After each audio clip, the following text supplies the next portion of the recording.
Bismillahirrahmanirrahim. Assalamualaikum warahmatullahi wabarakatuh.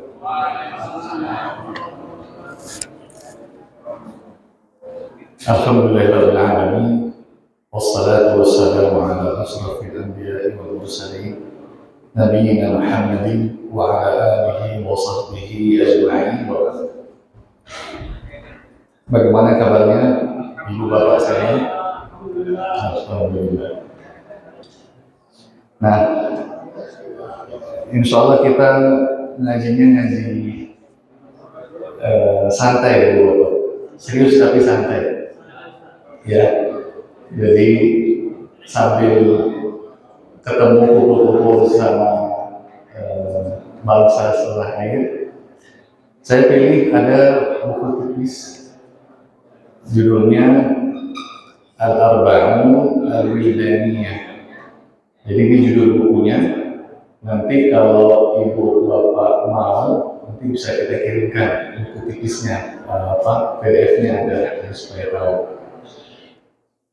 Ibu bapak pernah dengar nggak istilah Al-Arba'in atau Al-Arba'un? Ada yang pernah dengar? Belum. Pernah dengar buku Al-Arba'un An-Nawawiyah nggak? Pernah ya? Iya, jadi Al-Arba'un itu artinya 40. Jadi kalau lebih ada 40-an. Entah 40 tema atau apa, nanti akan kita lihat. Makanya kita pilih ini karena buku ini berisi hadis-hadis yang tipis-tipis, Pak. Dikit-dikit, kecil-kecil, tapi muatannya itu Masya Allah. Nah, Al-Arba'un, ibu bapak sekalian, itu artinya 40. Kemudian Al-Wildaniyah itu dari kata Wildan. Wildan itu bentuk jamak dari kata walad. Nah, pasti ibu bapak udah sering dengar nih, di sini dengar kata walad. Kira-kira artinya apa ibu bapak? Anak-anak. Ya, anak-anak kecil. Dan kata walad itu sendiri ibu bapak, dia bisa mencakup anak laki-laki maupun anak perempuan. Nah, jadi wildan itu bentuk jamak. Jadi kalau kita kan sering dengar di negara kita ada orang namanya wildan. Ya, itu dari kata ini, dia bentuk jamak. Jadi walad itu dia bisa dijamakkan dengan kata wildan, bisa juga dengan kata aulad. Nah, jadi buku ini bapak sekalian memang ditujukan asalnya buat anak-anak supaya gampang dalam menghafal hadis, tipis-tipis kan. Nah, tapi meskipun ditujukan buat anak-anak, tapi kita yang orang-orang dewasa pun tidak ada salahnya juga ikut mengambil manfaat. Nah, buku ini ditulis oleh Dr. Muhammad bin Sulaiman bin Abdullah Muhammad. Nah, sekarang saya mau bacakan pendahuluan bukunya ibu bapak. Jadi sudah kita tahu mengapa beliau menulis buku ini. Beliau katakan, Alhamdulillahirabbil alamin, wassalatu wassalamu ala nabiyyina Muhammadin wa ala alihi wa sahbihi ajma'in, amma ba'd. Jadi beliau pertama memuji Allah Subhanahu wa taala, kemudian salawat dan salam kepada baginda Nabi Muhammad sallallahu alaihi wasallam beserta keluarga, para sahabat seluruh. Lalu dimulai, faqad allafa al-ulama kutuban katsiratan fil arba'in. Jadi kalau kita melihat literatur Islam, ibu bapak sekalian, itu sudah banyak para ulama itu mengkaji, menulis, menyusun buku-buku yang temanya itu Al-Arba'in, yang seputar bilangan 40. Itu sudah banyak sekali. Baik. Nah, yang paling terkenal ini Bapak itu adalah Asyharullah Al-Arba'un An-Nawawiyah. Jadi buku yang berisikan 40 hadis itu yang paling populer, paling terkenal itu Al-Arba'un An-Nawawi yang ditulis oleh Al-Imam An-Nawawi rahimahullah. Itu paling terkenal. Jadi kalau misalkan ibu bapak bilang nih, saya lagi ngaji Al-Arba'in, itu yang terbayang adalah bunyinya siapa? Beliau Al-Imam An-Nawawi, sangat populer. Dan beliau punya buku yang terkenal juga, namanya buku Riyadhus Shalihin dengan Imam An-Nawawi. وهي 40 حديثا من أحاديث النبي صلى الله عليه وسلم جمعها الإمام النووي رحمه الله ليحفظها طلبة العلم وليتفقهوا في معانيها. Jadi di antara sebab mengapa Imam An-Nawawi menyusun buku 40 hadis itu supaya mudah untuk dihafal oleh para penuntut ilmu dan juga bisa dipahami makna-maknanya dengan baik. Nah, sekarang penulis buku ini yaitu Dr. Muhammad Al-Muhanna, beliau masih hidup dan kalau nggak salah dari kota Riyadh juga. Beliau menyampaikan, wa min al-kutub allati jama'at 40 haditsan kitab al-40 fi dalail at-tauhid lil Harawi wa kitab al-40 al-ilahiyyah libn al-Mufaddal wa kitab al-40 al-buldaniyah libn Asakir wa ghairuha katsir. Nah, sekarang beliau hafizahullah itu kasih tahu ke kita juga beberapa buku terkenal yang temanya seputar Al-Arba'un 40 hadis. Nah, beliau pertama sebutkan Al-Arba'una fi Dalail Tauhid. Ini buku karyanya Al-Harawi. Lalu disebutkan buku kedua Al-Arba'una Ilahiyyah karyanya Ibnu Mufaddal. Yang ketiga dikasih contoh Al-Arba'una Buldaniyah karya Ibnu Asakir. Jadi ini diantara buku-buku yang membahas seputar tema 40-an. Ya, baik. Nah, setelah itu beliau menyampaikan waqad akramani Allah Ta'ala fa jama'tu 40 haditsan min al-ahadits al-qisar fi mawdu'atin syar'iyyatin mutanawwi'ah. Dia mengatakan alhamdulillah Allah telah memberikan saya sehingga saya bisa mengumpulkan 40 hadis juga, yang mana 40 hadis ini pendek-pendek, ringkas-ringkas dalam berbagai tema syar'i yang macam-macam beragam. Supaya apa? Nah, dia sampaikan kenapa sih alasan menyusun buku ini? Likai yahfadhaha auladuna, supaya bisa dihafal sama putra-putri kita tercinta. Jadi beliau menyusun salah satu alasannya untuk ini, Bapak. Wa yatafaqahu fiha, bahkan tidak untuk dihafal saja, tapi supaya apa? Dipahami dan dimengerti hadis-hadis tersebut. Wasammani Tuhan al-arba'ina wildaniyah, dan saya menamakan karya ini yang saya susun Al-Arba'una Wildaniyah likauniha mu'allafatan fil asli min ajli wildan. Kenapa kok saya sebut Al-Wildan tadi dikarenakan karena secara asal susunan ini, hadis-hadis ini saya kumpulkan buat anak-anak. Jadi diambil nama muda, jadi sebuah ya. Nah, lalu dijelaskan nih beberapa hadis yang diminta itu seperti apa. Beliau katakan, wa kullu hadhihi al-ahadits al-arba'ina min al-ahadits as-sahihah.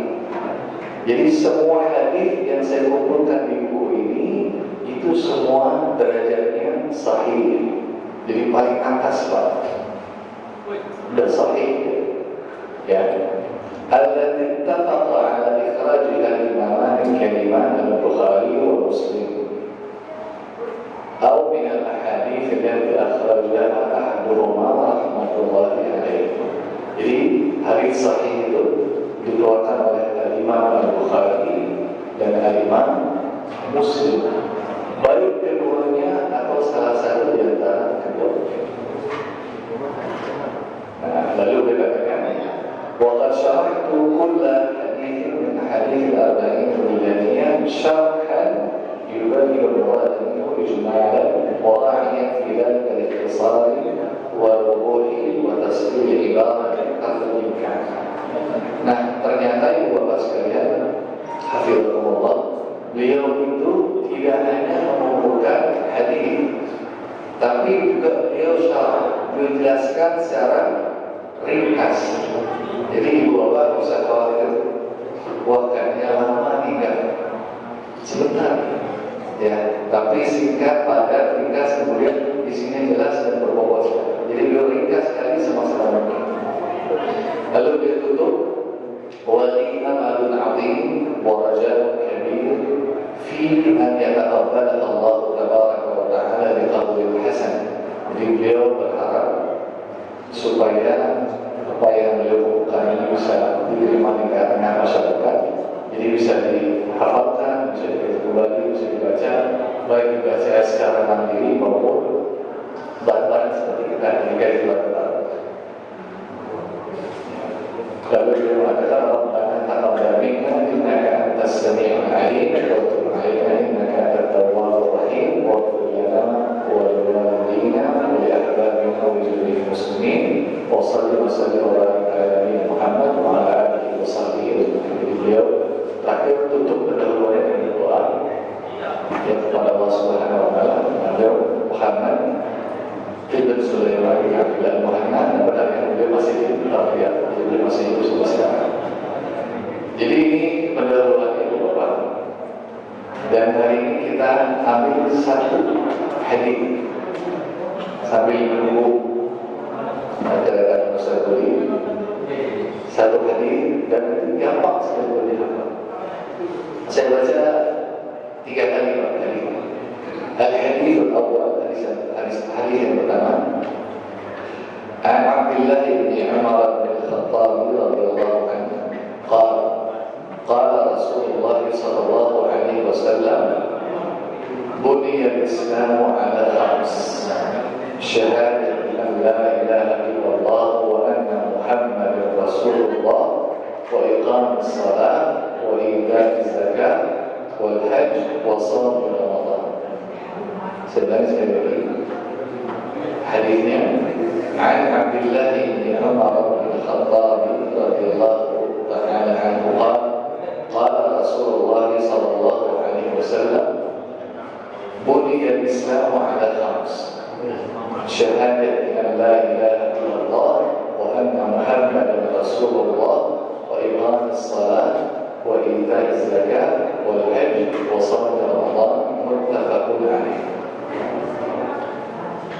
Ada yang sudah pernah dengar hadis ini Bapak? Atau sudah familiar belum? Baru dengar saya. Baru dengar. Tapi sudah pernah dengar rukun Islam ya? Tidak tahu insyaallah ya. Baik, ini saya bacakan artinya Pak. Jadi hadis ini diriwayatkan oleh Abdullah. Beliau ini putranya Umar bin Khattab.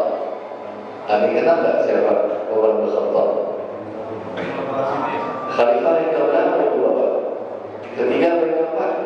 Ketiga sama. Tiga atau keempat? Yang kedua. Bukan ketiga, bukan keempat. Yang keberapa? Yang kedua. Setelah siapa itu Bapak? Iya, setelah Abu Bakar. Nah, beliau mengatakan ini buniyal Islam ala khams. Islam itu dibangun di atas 5 hal. Islam itu dibangun di atas berapa Pak? 5. Nah, apa saja itu 5? Yang pertama, syahadati an la ilaha illallah wa anna Muhammadan Rasulullah. Persaksian bahwasanya tidak ada ilah, tiada Tuhan yang berhak untuk diibadahi kecuali hanya siapa? Allah semata. Dan bersaksi bahwasanya Nabi Muhammad itu siapa? Utusan Allah. Ini yang pertama.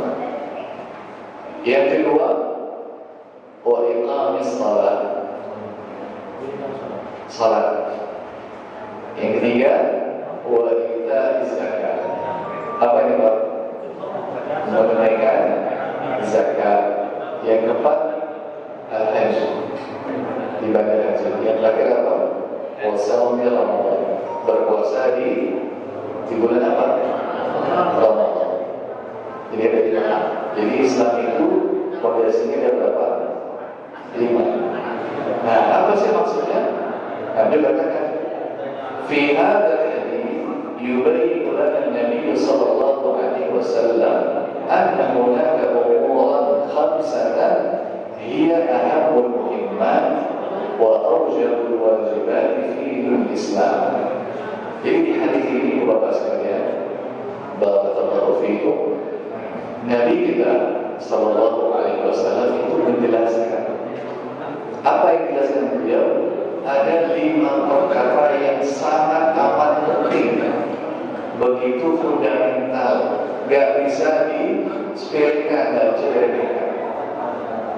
Wa hadhihi al-umur tusamma arkan al-Islam. Nah, perkara yang penting ini disebut dengan apa? Rukun Islam. Dan namanya rukun itu harus ada Pak, supaya dia sempurna. Nah, apa yang pertama dikatakan Nabi menjelaskan. Hadis yang tadi ini dijelaskan secara singkat. Al-ruknul awwal syahadatu an la ilaha illallah wa anna Muhammadar Rasulullah. Wa hadha ar-ruknu huwa a'dhamul arkan. Jadi rukun yang pertama adalah persaksian kita bahwasanya hanya Allah yang berhak diibadahi dan bahwasanya Nabi Muhammad adalah utusan Allah. Nah, rukun ini, ibu bapak sekalian, adalah rukun yang paling agung, rukun yang paling penting. Faman qala asyhadu an la ilaha illallah wa anna Muhammadar Rasulullah bi lisanihi wa amana biha bi qalbihi faqad dakhala fi dinil Islam. Lalu dijelaskan ibu bapak terkait 2 syahadat ini. Siapa yang mengucapkan 2 kalimat syahadat ini dengan lisannya, kemudian dia meyakini dengan hatinya, maka dia sudah masuk ke dalam agama Islam. Jadi 2 kalimat syahadat itu, ucapan itu bukan kalian remehkan, dia betul-betul sebagai pembeda.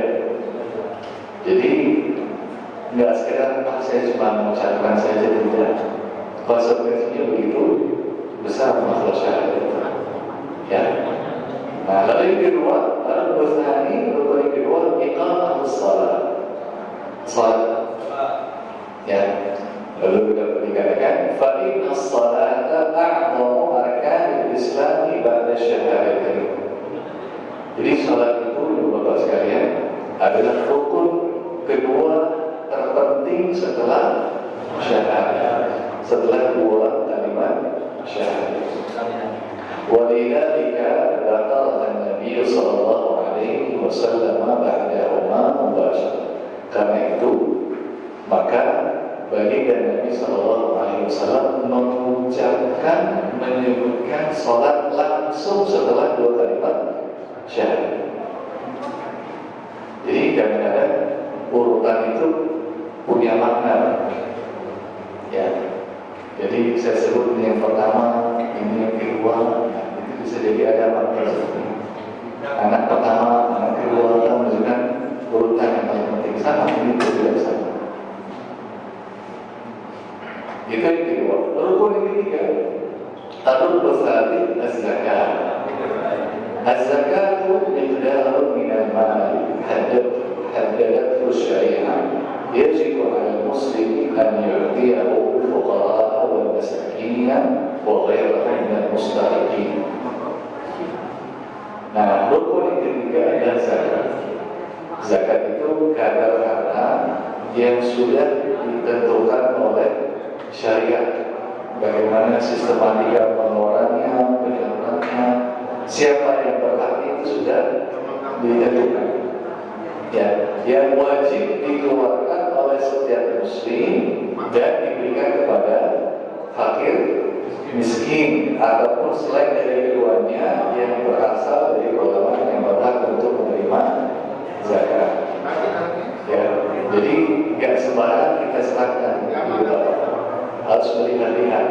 Ya, jangan sampai nanti bukan zakat yang ditunaikan, tapi berubah jadi hal lain yang saja. Lalu yang keempat, rukun yang keempat adalah shaum Ramadan, puasa, tapi sudah dikhususkan puasa apa itu Bapak?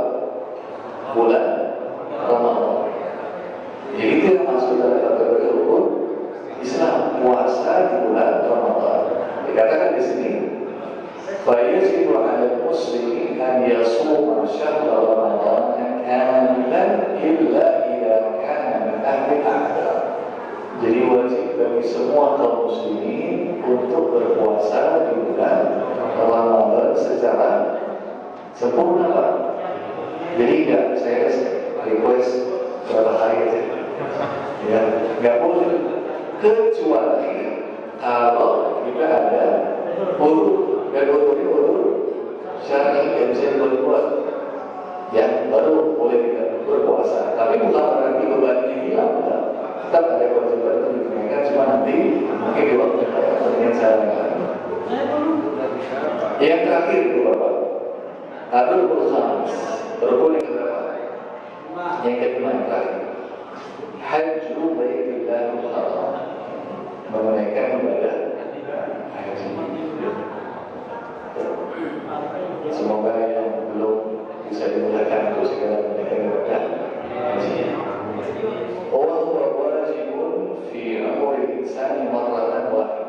Jadi haji itu wajib bagi seorang muslim sekali seumur hidup, sekali, ini wajibnya sekali. Apakah wajib ditunaikan begitu saja? Tidak, ini Bapak. Ada syaratnya. Dikatakan apa? Liman istata'a ila dzalika sabila. Bagi yang mampu. Kalau belum mampu berarti belum wajib. Ya. Lalu beliau tutup penjelasannya, hadhihi hiyal arkanul khamsatu allati buniya 'alaiha dinul Islam. Jadi ini adalah penjelasan singkat berkaitan dengan rukun Islam yang jumlahnya ada berapa tuh Bapak? Ada 5. Wa tafasilu ahkamiha wa adabiha madhkuratun fi kutubil aqaidi wa fi kutubil fiqh. Nanti penjelasan panjang lebarnya, penjelasan detailnya itu sudah disebutkan di buku-buku akidah maupun buku fikih. Nanti penjelasan detailnya biar Ustaz Budi dan kawan-kawan yang menjelaskan. Jadi itu Ibu Bapak sekalian, satu saja hadis yang kita ambil di kesempatan ini. Semoga apa yang bisa kita baca bisa bermanfaat buat Ibu Bapak sekalian. Mungkin terakhir ada yang mau menyebutkan ulang 5 rukun Islam. Apa yang pertama Ibu Bapak? Syahadat. Ada berapa jumlahnya? 2. Satu, bersaksi bahwasanya hanya Allah yang berhak diibadahi. Yang kedua, bersaksi bahwasanya Nabi Muhammad adalah utusan Allah. Terus yang kedua apa? Salat. Yang ketiga apa Ibu Bapak? Puasa bulan Ramadan. Kalau sesuai hadis, zakat. Yang keempat apa? Zakat. Yang terakhir haji.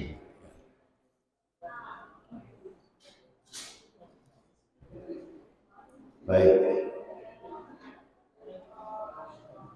Nanti mungkin bukunya saya kirim ke Pak Luki ya. Ya.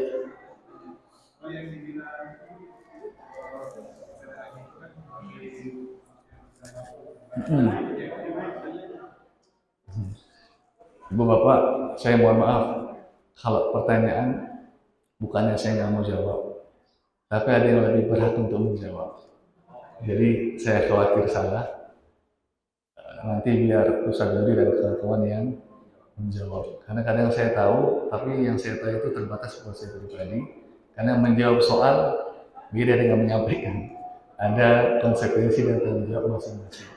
Jadi supaya penyampaiannya mungkin lebih pas, soal-soal yang tadi silakan Bapak tujukan ke beliau ya teman-teman. Saya hanya nemani ibu bapak baca sesuai yang ada di buku seperti itu. Hadis yang kedua. Nah ini juga pendek Pak. Jadi nggak usah khawatir, pendek-pendek semua. Baik, bismillah, alhamdulillah, wassalatu wassalamu ala rasulillah wa ba'd. Hadis yang kedua ibu bapak sekalian. Al-haditsu tsani an Anas bin Malik radhiyallahu anhu qala su'ila an-nabiy sallallahu alaihi wasallam 'anil kaba'ir faqala al-isyraku billah wa 'uququl walidain wa qatlun nafs wa syahadatu zur muttafaqun alaih. Saya ulangi redaksi hadisnya ibu bapak sekalian. An Anas bin Malik radhiyallahu anhu qala su'ila an-nabiy sallallahu alaihi wasallam 'anil kaba'ir faqala al-isyraku billah wa 'uququl walidain wa qatlun nafs wa syahadatu zur muttafaqun alaih. Nah, hadis yang kedua diriwayatkan dari sahabat Anas bin Malik. Ini beliau salah satu orang yang hidup dekat dengan Rasulullah Sallallahu Alaihi Wasallam. Anas ini Bapak sekalian berkata,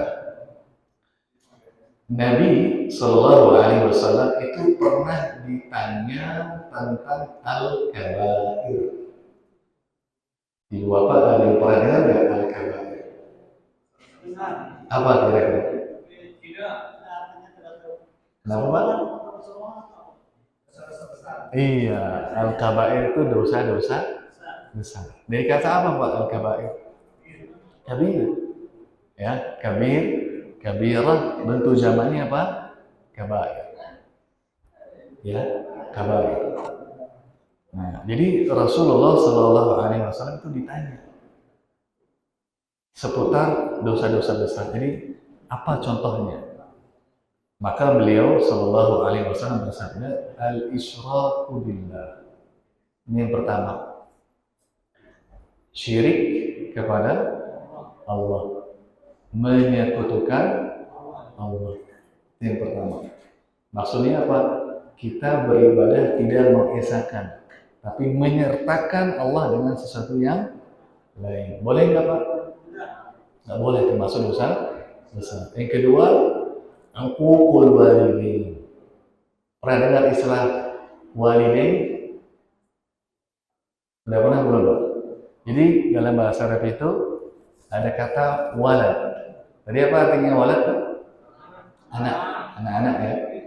Ada kata walid. Walid itu artinya ayah. Sering nggak ibu bapak dengar walidi misalnya? Mungkin di sini abuya ya tulisannya, abuya, abi. Kadang-kadang ada yang menyebutkan ayahnya itu walidi. Itu dari kata walada, yalidu, wilada. Ya wilada artinya melahirkan. Walada, yalidu, wilada. Lalu ada kata walid. Nah, walidan itu artinya dua orang.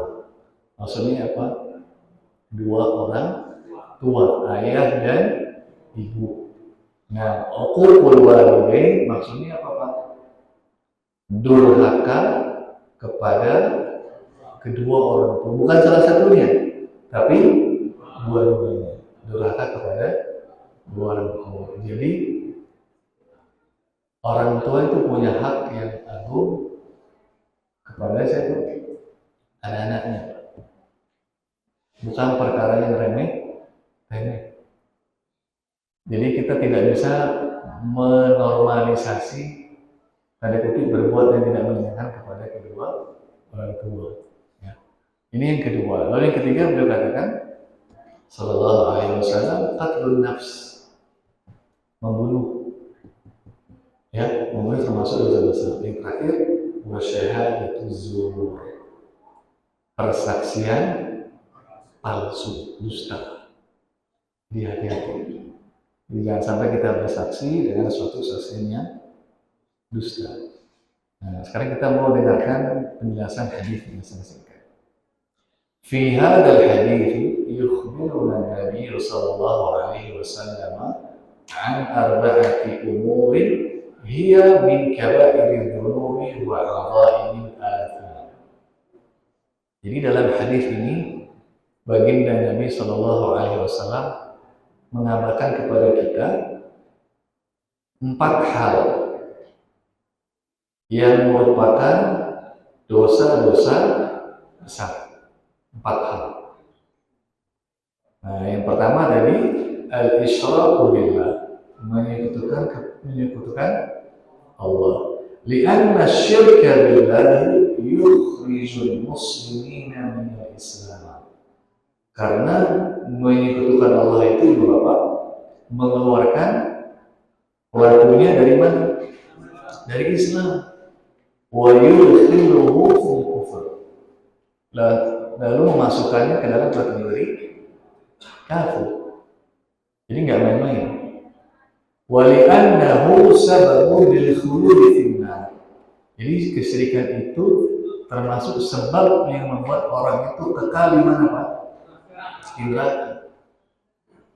Jadi ini bukan hal yang remeh. Makanya seseorang itu harus senantiasa belajar waspada dengan akidah, dengan tauhid, terus dipelajari. Kama qala ta'ala, laqad kafara alladziina qalu inna Allaha huwal Masiih ibnu Maryam wa qala al-Masiih ya bani Israil a'budullaha rabbi wa rabbakum innahu man yusyrik billahi faqad harrama Allahu 'alaihi al-jannata wa ma'wahu an-nar wa ma lil-zalimina min ansar. Jadi beliau tutup dengan ayat dalam surat Al-Maidah, artinya sesungguhnya orang-orang yang berbuat syirik terhadap Allah, maka Allah pasti mengharamkan kepadanya surga. Ini berbuat syirik.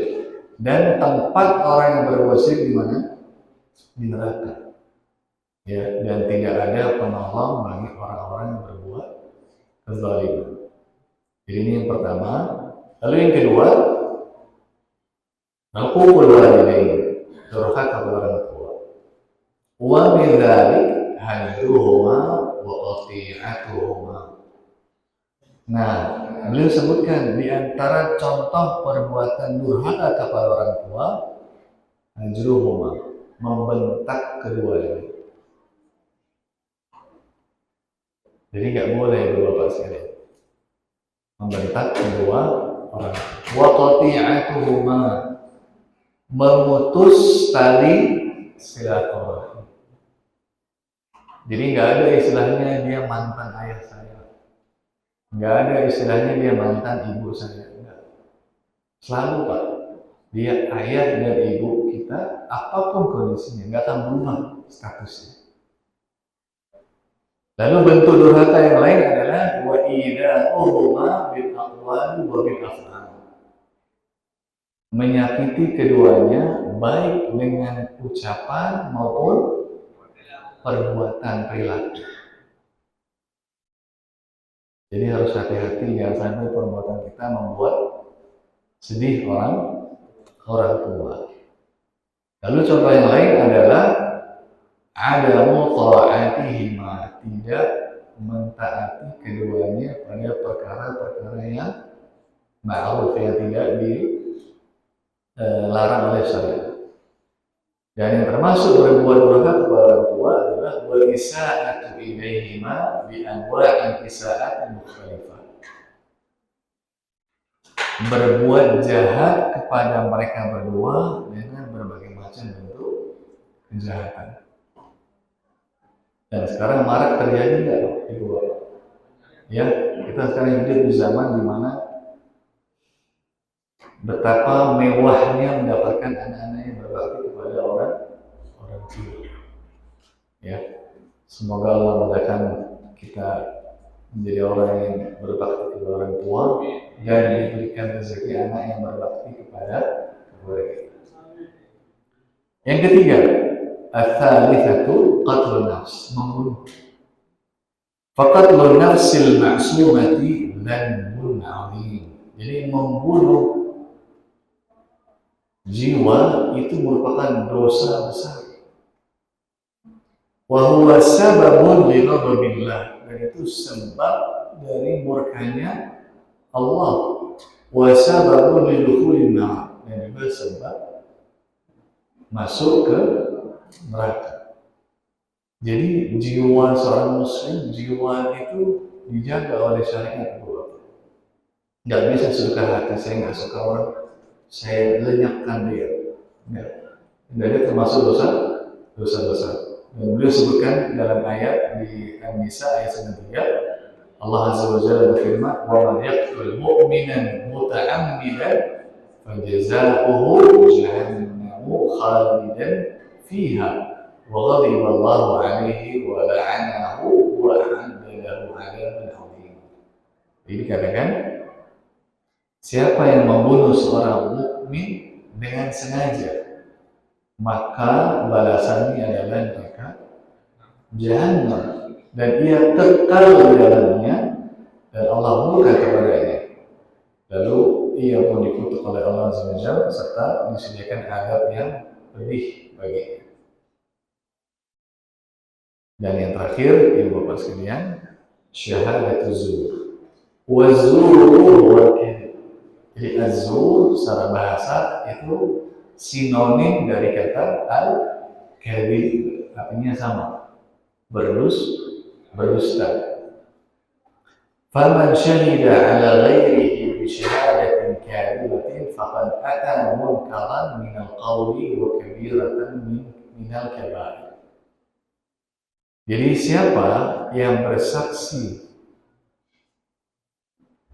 dengan persaksian palsu, maka ia telah melakukan kemungkaran dalam bentuk perkataan, dan juga merupakan salah satu dosa-dosa besar.